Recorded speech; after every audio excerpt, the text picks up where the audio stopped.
विद्यार्थी मित्रांनो, तुमचं स्वागत आहे माझ्या कनेक्ट MPSC यूट्यूब चॅनलवरती.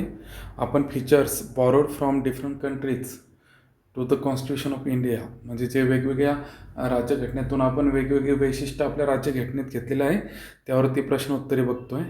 तर ह्या सिरीजमधला आजचा आपला चौथा प्रश्न आहे, प्रस्तावनेतील सामाजिक, आर्थिक आणि राजकीय न्याय ही संकल्पना भारतीय राज्यघटनेतून कोठून स्वीकारली आहे? तर याचं उत्तर फ्रान्स आहे, सोव्हिएत संघ आहे, की आयर्लंड आहे, की जर्मनी आहे? तर सांगा, कुठला प्रश्न कळला ना तुम्हाला? सामाजिक, आर्थिक आणि राजकीय न्यायाबद्दल बोललेले आहेत. न्याय संकल्पना.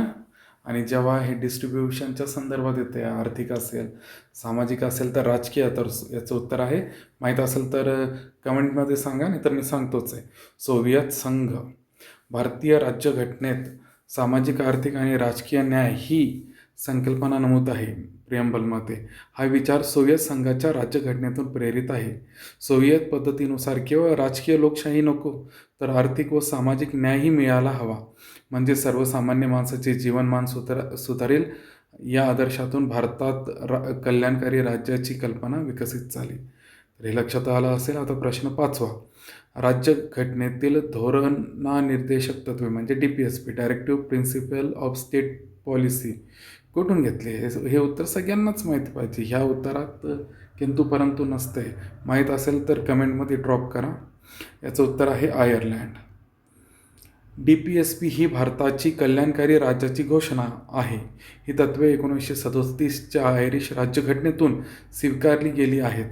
यात सामाजिक, आर्थिक न्याय, समतोल समाजव्यवस्था, आरोग्यसेवा, शिक्षण, रोजगार अशा अनेक उद्दिष्टांचा समावेश आहे. ही तत्त्वे न्यायालयीन अंमलबजावणीस पात्र नाही. हे नॉन ज्युडिशिएबल आहे. म्हणजे जसं फंडामेंटल राईट कोणाचा ब्रीच झाला तर तो कोर्टात जाऊ शकतो, पण गव्हर्नमेंटनी DPSPच्या तरतुदी दिल्या नाही म्हणून तुम्ही कोर्टात जाऊ शकत नाही. फक्त याच्यात काय आहे की शासन जेव्हा काही धोरणं आखतो तर त्यांनी DPSPला पुढे ठेवावं. DPSPज are like a guiding principle, polar स्टारसारखे. 6वा प्रश्न बघूया, आणीबाणीच्या काळात मूलभूत अधिकार निलंबित करण्याची कल्पना भारतीय राज्यघटनेत कोठून आली आहे? तर हे सगळ्यांनाच माहिती पाहिजे. दुसरं महायुद्ध होण्यापूर्वी वायमर राज्यघटना, जर्मनी.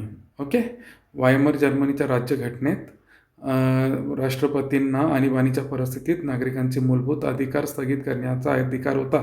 भारतीय राज्यघटनेत कलम 352 आणि 359 नुसार तो दिलेला आहे. व्हिडिओ आवडला तर लाईक करा, सबस्क्राईब करा. थँक्यू. चॅनलला